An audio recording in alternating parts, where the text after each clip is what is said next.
Dear devotees, yesterday I introduced the Leela of Shri Krishna sending Uddhav ji to Braj to meet the Gopis. I explained to you that Shri Krishna has many forms and they span the spectrum from pure madhurya, meaning pure sweetness of divine love, with no mix or hint of almightiness that would restrict the flow of that divine love or inhibit the behavior of any devotee with him. So on one end of the spectrum you have Shri Krishna of Braj, Shri Radha Krishna of Braj, and on the other end of the spectrum you have Lakshmi Narayan, Mahavishnu, Shri Krishna's pure almighty form, where all of that madhurya has been subsided. It's still there. He's still the same Krishna. But the lovingness is subsided, and now just the almightiness, pure almightiness is revealed. That is his Aishwarya Roop. And in between, as you transition from less madhurya to more Aishwarya, meaning less lovingness, to more almightiness, Shri Krishna has many forms in between. Just the main ones that we generally talk about are Shri Krishna when he was in Mathura. Then more almighty, with more restriction of that prem, is Shri Krishna of Dwarika. More towards the almighty side is Shri Krishna of Saket Lok, whom we call Bhagwan Ram. And full almightiness with no revelation, no outward revelation of the divine prem, that is Shri Krishna of Vaikuntha Lok, whom we call Vishnu, Narayan. All are Shri Krishna, but he's revealing himself in different forms, and he gives a different type of bliss and a different type of interaction to his devotees, depending which form they worship him in. So it does matter what form you worship him. Although all the forms are his, and you will attain him by worshipping any of those forms. But it matters because the experience you will get will differ.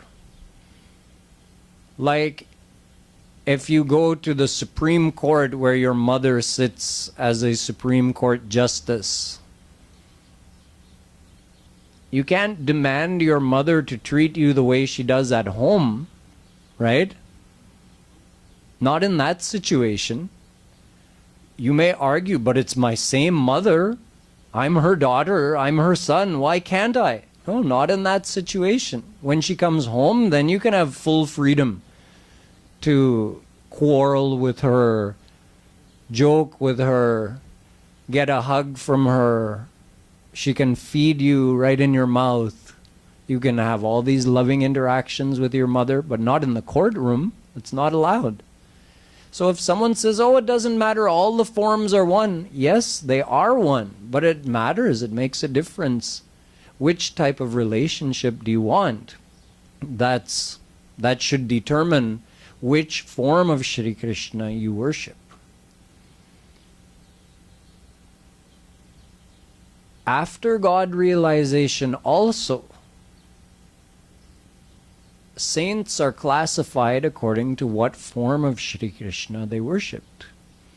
So you have Gyani saints and Bhakta saints. This is the first major division. Keep in mind, I'm not saying one is better and one is lower. They've all attained Shri Krishna, but in a different way. But we have to appreciate the differences in their experience.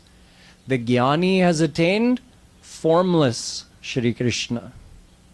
Shri Krishna, who is not manifesting or revealing any of his powers outwardly. This is called a Gyani saint. And a Bhakt saint, this includes all the saints who have attained Shri Krishna in any of his sakar forms, any of his personal forms, anywhere along the spectrum from Mahavishnu to Radha Krishna, and anywhere in between, all those forms, all the forms of God. Anyone who attains God in any form is called a Bhakt saint. And if you attain formless God, you're called a Gyani saint, because Dvaivava Brahmano Rupe Murtanchaiva Murtancha. Ved tells us that God has two main aspects, without form and with form. So there's two main categories of saints: those who have attained God without a form, those who have attained God with a form. There are accordingly two main paths: the path of Gyan that takes you to formless God, and the path of Bhakti that takes you to the personal form of God. Now let's leave the Gyani aside. They have no experience after merging into God because they have no mind, body, or senses. And the soul without those faculties doesn't experience anything. Technically, they've merged into formless God, who is the ocean of bliss, but they are not aware of their own blissful state once they merge into God. So leave the Gyani saints aside. Bhakta saints are also further categorized according to which form they've attained. So those who attain Shri Krishna in his pure almighty form, they're still called Bhakta saints. But those who have attained him in his forms where he's revealing some of, or more of, or the maximum of his divine love, those are called Rasik saints, Rasik Mahapurush. When Ved says Raso Vaisah, God is Ras, means he is the very form of the nectar of divine love. Rasabdhir dehe naikah kridanartham dvidha bhut ye yam radha yascha Krishna. Ved tells us that in order to give that ras, Radha and Krishna, although they are one, they appear in two forms. To do leelas, krida, to do plays, so they can give that ras to their devotees and enjoy that ras themselves. So the ras is revealed in its maximum form, in its most richest form, in the Leelas of Radha Krishna, and it begins to be revealed in the Leelas of Ram. It's more revealed in Leelas of Dwarikadhish Shri Krishna, more revealed in the Leelas of Mathuradhish Shri Krishna, and the maximum in Brajwali Shri Krishna's Leelas. So you understand we have all these classifications of saints depending which type of bliss they enjoy. And when a saint descends on earth, they represent that type of bliss and teach the souls devotion to that form of Shri Krishna to attain what they've attained. Now Shri Krishna, as I mentioned yesterday, he left Braj, right? Wrong. He's omnipresent. वो सर्वव्यापक हैं, कहाँ जाएगा, कैसे जाएगा? असंभव है. Shri Krishna cannot leave anywhere. He can't leave your heart. He can't leave this microphone. He can't leave Braj. The idea that he could leave somewhere and go somewhere else is impossible. He's always everywhere. Only a saint perceives that and knows that to be true. The Gopis are saints. So do you think they're separated from Shri Krishna when he went to Mathura? No. I explained yesterday that that was only with his visible form, the form we could all see.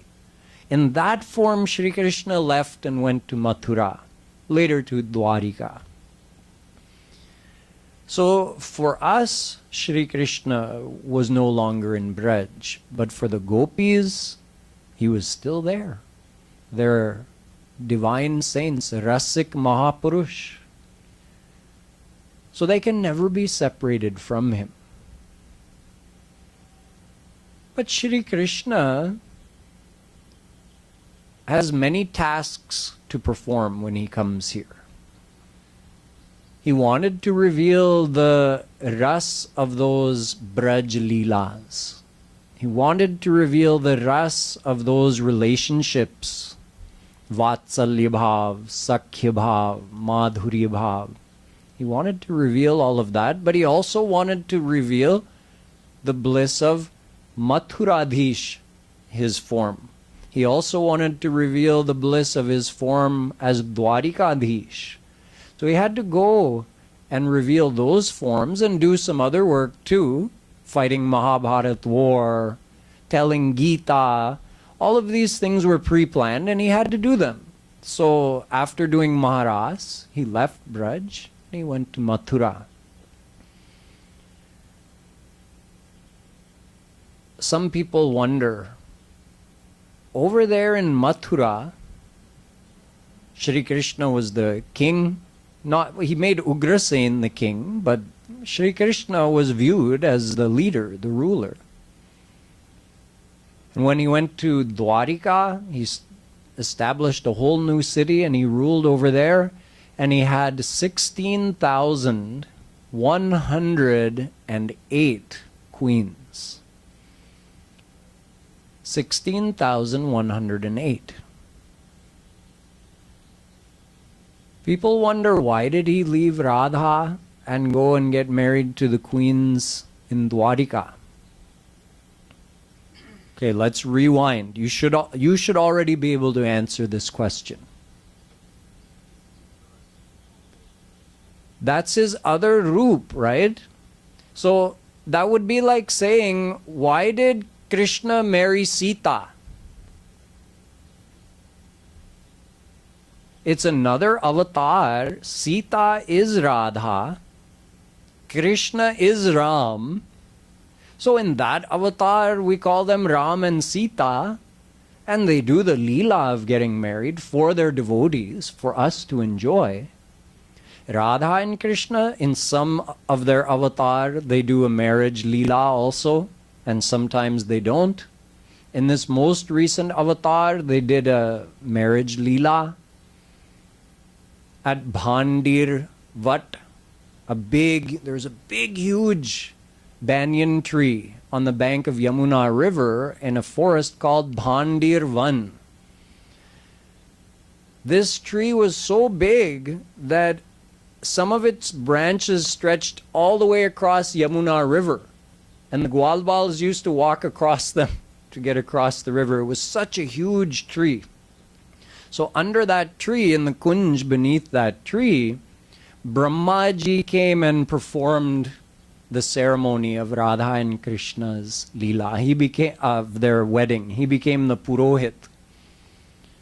So it's known that this special Leela happened.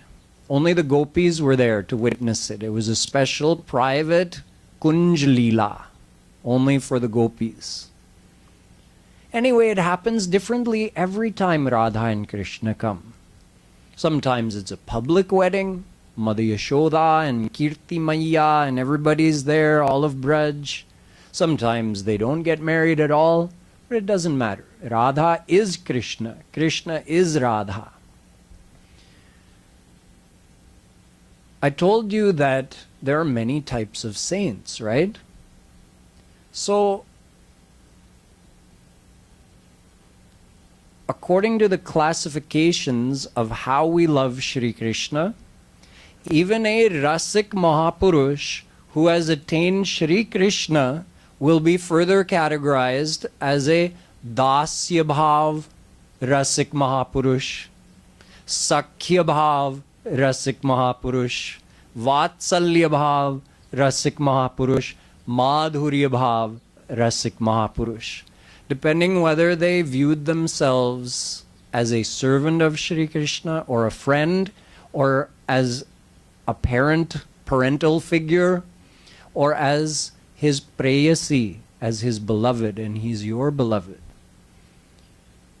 So this categorization, it determines the type of relationship that saint has with Shri Krishna in the divine world, according to how they worshipped him during their devotional period. The highest of these is Madhurya Bhav, because it includes the ras of Dasya Bhav, Sakhya Bhav, Vatsalya Bhav. It's all included and more in Madhurya Bhav. Madhurya Bhav is also further categorized into three: C-class Madhurya Bhav, B-class Madhurya Bhav, A-class Madhurya Bhav, depending upon the level of Nishkamta. How selfless was that devotee in loving Shri Krishna? The C-class Madhurya Bhav is called Sadharani Rati Madhurya Bhav. Sadharani Rati Madhurya Bhav. In Sadharani Rati Madhurya Bhav, the devotee loves Shri Krishna as their beloved. And they feel that, oh, if I get Krishna's association, if I get his love, I'll be happy. So they desire Shri Krishna. They don't desire anything of this world from him. They're not asking for any other thing. They're only desiring him. So that desire is pure. That desire is a divine desire. But there's no feeling in that of caring about what does Shri Krishna want, what would make him happy. There's no awareness. There's just a feeling of I would be so happy if I got his love. So that makes it the lowest class of Madhurya Bhav. Sadharani Rati Madhurya Bhav. The most famous example of this is Kubja. Kubja loved Shri Krishna in this way. The next class, B class of Madhurya Bhav, is called Samanjasarati Madhurya Bhav. Samanjasarati. The example of this type of devotee are the queens of Dwarika. 16,108 queens of Dwarika. They have some concern for Shri Krishna's happiness. They have some regard, like thinking, how would I make him happy? What does he want? But they also have a regard for their own happiness, like a 50-50 type of situation. So they're higher than the Sadharani Rati Madhurya Bhav devotees, but not as high as the Gopis. The Gopis are called Samanjasarati Madhurya Bhav Gopis. Samartha, sorry. They're called Samartharati Madhurya Bhav. In Samartharati Madhurya Bhav, you only have concern for Shri Krishna's happiness. And you make no demands on him. You say, beloved, do whatever makes you happy. Ashlishya va padaratam pinashtuma madarshanan marmahatang karotu va yatha tatha va vidadhatu lampato mat prananathastu saiva na parah. In the words of Chaitanya Mahaprabhuji, as he himself was speaking as a devotee of Samartharati Madhurya Bhav, even though he himself is Shri Krishna, he says, "Oh my beloved, I have a challenge for you. My challenge is that no matter how you behave with me, my love for you will never decrease. In fact, it will go on increasing. Why can I make this challenge? Because my desire is for your happiness. Tat sukha sukhitvam, Naradji says. To be happy in Shri Krishna's happiness. So the Samartharati Madhurya Bhav devotees, it's not that they don't have a desire for their happiness. They do. But they want to be happy in Krishna's happiness. That's the highest happiness you can get, believe it or not. The more selfless you are, the higher bliss you get. So the gopis, the Samartharati Madhurya Bhav devotees, they're only gopis. Gopis are the only example of this type of devotion. Yatha Braja Gopika Nam, Naradji says in his Narad Bhakti Darshan, the only example of this highest form of bhakti is the gopis. There's no other example. So they loved Shri Krishna for his happiness. Therefore, Chaitanya Mahaprabhuji is saying, whether you embrace me, shower your affection upon me, or you tell me to get out, leave me alone, I don't want to see you, or you just ignore me, bhaiya abhi nahi. Or you just ignore me, pretend you don't even know me. In any of these three ways that you could choose to behave with me, my love for you is not going to change. I will say, oh, it makes you happy to ignore me? My love will increase because I want to be happy in your happiness. What makes you happy to frown at me and tell me to get lost? Okay, if that makes you happy, I'm happy. I'm as happy as if you would have embraced me. Only this type of selfless devotee can make that challenge, that no matter how you behave with me, my love will go on increasing. So such saints receive the highest form of bliss, and such devotees who try to adopt this type of love for Shri Krishna progress the most quickly. Because nothing is going to derail them. Whatever happens in their life, they'll say, if this makes you happy, I'm happy to undergo it. I'm happy in your happiness. See, a devotee who lacks selflessness would say, oh, I've been doing devotion for 20 years, crying for Shri Krishna's darshan, and he hasn't come yet, and they'll start to feel disheartened. But someone who has nishkamta, like the gopis, they'll say, yes, I want his darshan, no doubt. But if it makes him happy to give me more viraha, I'm happy in his happiness. He'll come when it pleases him. I have no demand from my side. From my side, he can keep giving me birth after birth in this world as long as I have selfless devotion to him in my heart. Na dhanam, na janam, na sundarim, kavitam va jagadish kamaye, mama janmani janmanishvare, bhavatad bhaktirahitukim tvai. Again, Chaitanya Mahaprabhuji says, life after life, I just want ahaituki bhakti to you.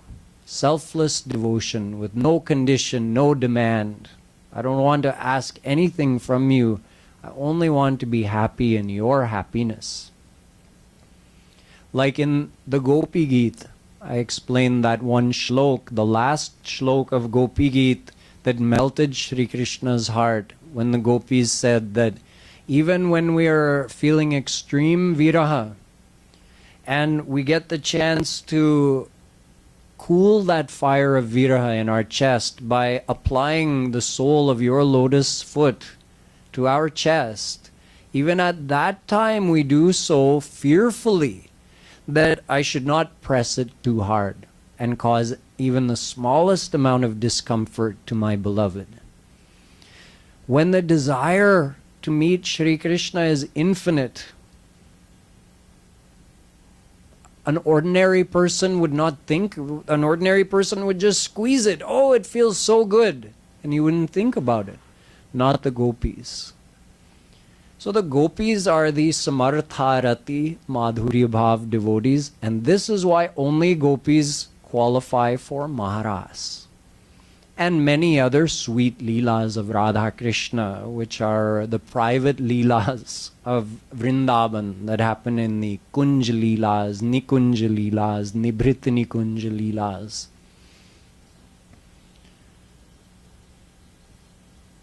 But the question still stands, if gopis are the highest devotees, why did Shri Krishna leave the Samartharati Madhurya Bhav devotees in Braj and go and join the Samanjasarati Madhurya Bhav devotees in Dwarika?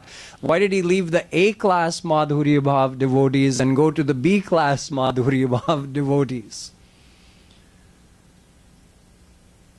So you already understood that only appeared, that was apparent to us that he left and went over there. Second thing, Shri Krishna wanted to reveal that bliss, that some people like a little more formality, not the pure playfulness. Okay, Shri Krishna became more formal in Mathura and even more so in Dwarika because some devotees prefer that, and he wanted to reveal that type of Leela and interact with those types of saints here on earth to make those Leelas known to the people. The fact that he had 16,108 queens should not perturb you either. Because do you know how many saints of each category there are? There are infinite saints in the divine world in each of those categories. Dasya Bhav saints are unlimited. Sakhya Bhav saints are unlimited. Vatsalya Bhav saints are unlimited. Samartharati Madhurya Bhav saints, in other words, gopis, are unlimited. Samanjasarati Madhurya Bhav saints are unlimited. Sadharanirati Madhurya Bhav saints are unlimited in the divine world. So in Braj also there were unlimited gopis. They weren't all married to Shri Krishna, fine, but they all had that Madhurya Bhav love for him. In Dwarika, they also, all those are saints. They're not ordinary people. Shri Krishna blessed them, graced them with that Samanjasarati Madhurya Bhav love. So they were married to him and got to live with him in a palace. Each queen had her own separate palace, and Shri Krishna lived separately with each of the queens. This is also described in the 10th Canto of the Bhagwatam, that Shri Krishna lived in 16,108 separate palaces and simultaneously lived with each of those queens and interacted with her in the way that that queen felt in her heart. One time Naradji went to visit Shri Krishna. He was thinking that one wife requires someone, one relationship like that requires great compromise, right? To have a relationship be smooth and harmonious, having one spouse is enough. Shri Krishna has 16,108. How does he balance all of this? It seems impossible to me. So Naradji went, and he went in, first of all, in the palace of Rukmini and Shri Krishna, and he was welcomed there by Shri Krishna as a respected guest. And after taking care of the formalities, seating him properly, offering how can I serve you, once all of that was done, then Shri Krishna asked Naradji, is there did you have something in mind when you came here? Is there any seva we can do for you? Oh, no, aise hi aaya. So then he got up and he left and he went to the palace of Satyabhama and Shri Krishna. And over there he saw Shri Krishna with Satyabhama. And he was thinking, but I just saw him there with Rukmini. Anyway, same natak. Oh, Narad ji, aap aaye hain. Baithiye, aaiye. Nashta lijiye. All of that formality. And again, Narad ji, aap kisi prayojan se aaye honge? Nahi, aise hi aaya hoon. Utke chale gaye. Went into the palace of Kalindi and Shri Krishna. Same thing over there. So he kept visiting all the palaces and he saw Shri Krishna is in one he's eating with Rukmini, in one he's playing chess with Satyabhama, in another he's just chatting with Kalindi. In each palace he's interacting with each individual queen separately and simultaneously. So each one feels that at the end of the day, Krishna comes home to me. And then in the morning, once he's ready to go to the court, all of those forms, they all meet at an intersection and merge into one form. And Shri Krishna goes and takes care of his royal duties. And at the end of the day, when he comes back, they all emerge and he goes to all of those palaces. So all of these are saints who have earned the right to have this divine bliss from Shri Krishna. In the divine world, they're unlimited. तो आप लोग 16,108 सुन के घबराते हैं तो कुछ नहीं है.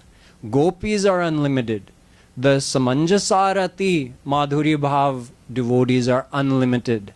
All the types of devotees are unlimited. So it's nothing to be concerned about or try to like analyze and understand. Now you do know. There's a proper reason behind it, why Shri Krishna had all these queens. There's a Leela behind each one of them also, how it came about. So these were all devotees, saints with a desire to have Shri Krishna as their husband. See, as Ram, a lot of maryada was required with Shri Krishna. He said, when I come as Krishna, I'm going to remove all that maryada. Anyone who wants any relationship with me, I'm going to award that. I'm going to make devotion the easiest it can be. No rules, no restrictions. Love me any way you want. So this is his supreme grace.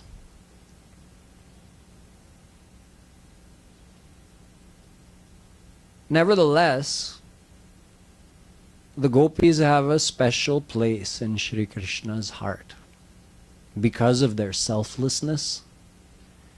So one day, to reveal to the world and also to teach those Samanjasarati devotees, one day Narad ji came. I told you he helps Shri Krishna's Leelas take the next step. Whatever Shri Krishna has in mind, Narad ji will come and do something. So one day Narad ji came and he was talking with Rukmini and the other queens, and he's saying, you know, Krishna talks a lot about those gopis in Braj, doesn't he? Yeah, he sure does. He's always praising them. But Rukmini ji, Satyabhama ji, none of you are lacking in beauty or other qualities. So, I mean, why does he do that? And in front of you as well, praising the gopis. Narad ji, you're right.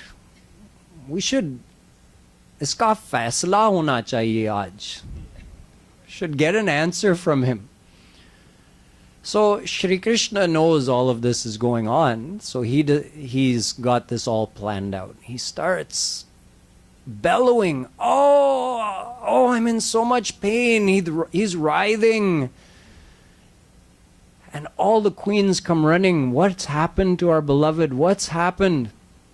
They try all kinds of dawai. Nothing is working. And Shri Krishna is yelling more and more loudly. And they're afraid. What's going to happen to my husband? So finally, Naradji comes and says, okay, Kanhaiya, what's going on here? So Shri Krishna says, Naradji, what are you talking about? I'm in pain here. I feel like I'm dying.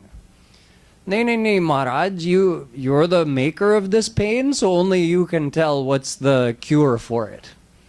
Shri Krishna says, okay, Naradji, since you're asking, the cure for it is if one of my devotees gives me their foot dust and I mix it in some water and drink it, then my pain will go away. Naradji is thinking, I'm also one of his devotees, but who knows what he's got going on here, what his plan is. I don't want to get fooled again like I did that time when I got a monkey face.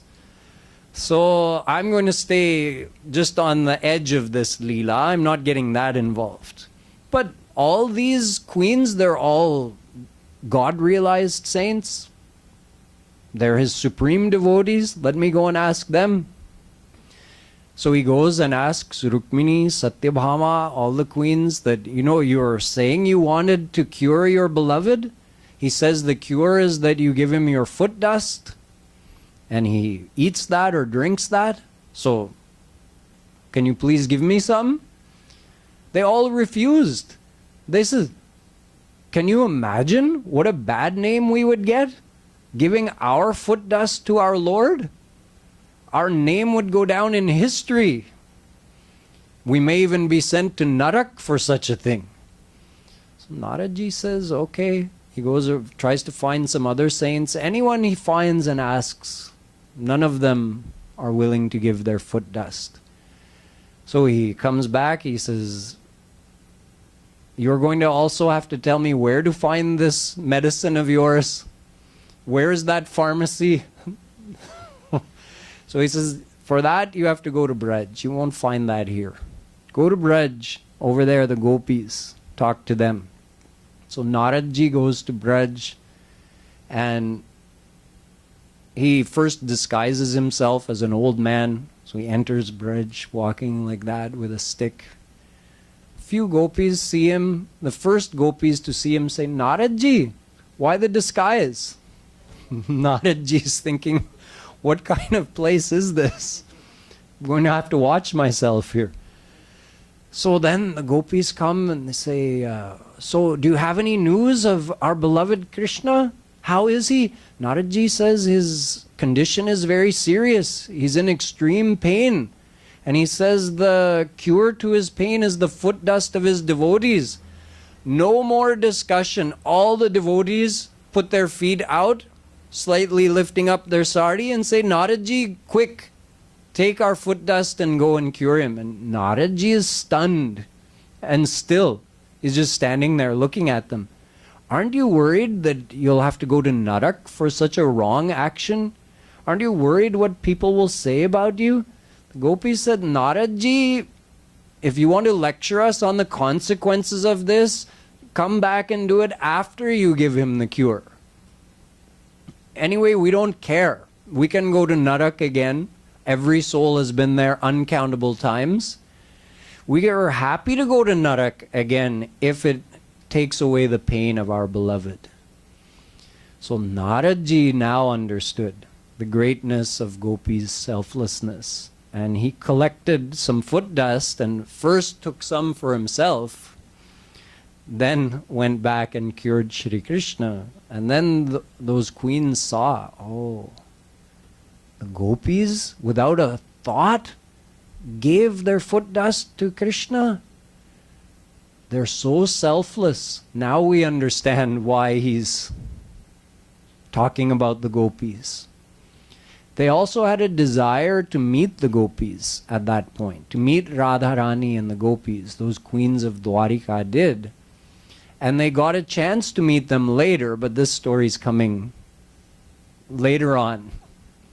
Probably not tomorrow either, but before the end of the week. We'll get to that meeting between the queens and Radharani and the Gopis.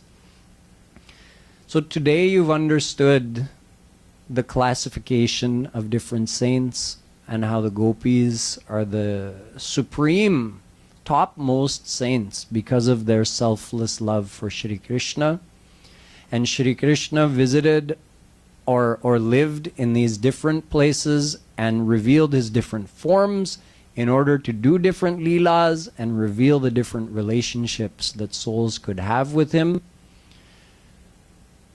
As far as the world knew, Shri Krishna had left and gone to these places, but as far as the Gopis and Radha knew, he was still there with them. And yet, they were all experiencing viraha. So even though he was still there with them, गोपियां अपना विरह प्रकट कर रही हैं, राधा रानी अपना विरह प्रकट कर रही हैं. Why are they still feeling that viraha if Shri Krishna never left them? And what did Uddhav learn from them when he came? That's where I left you yesterday. But I promise that's where we'll start tomorrow. We'll start with Uddhav meeting the Gopis. What did he learn from them? And how is he affected by meeting the Gopis? Boliye Vrindavan Bihari Lal Ki.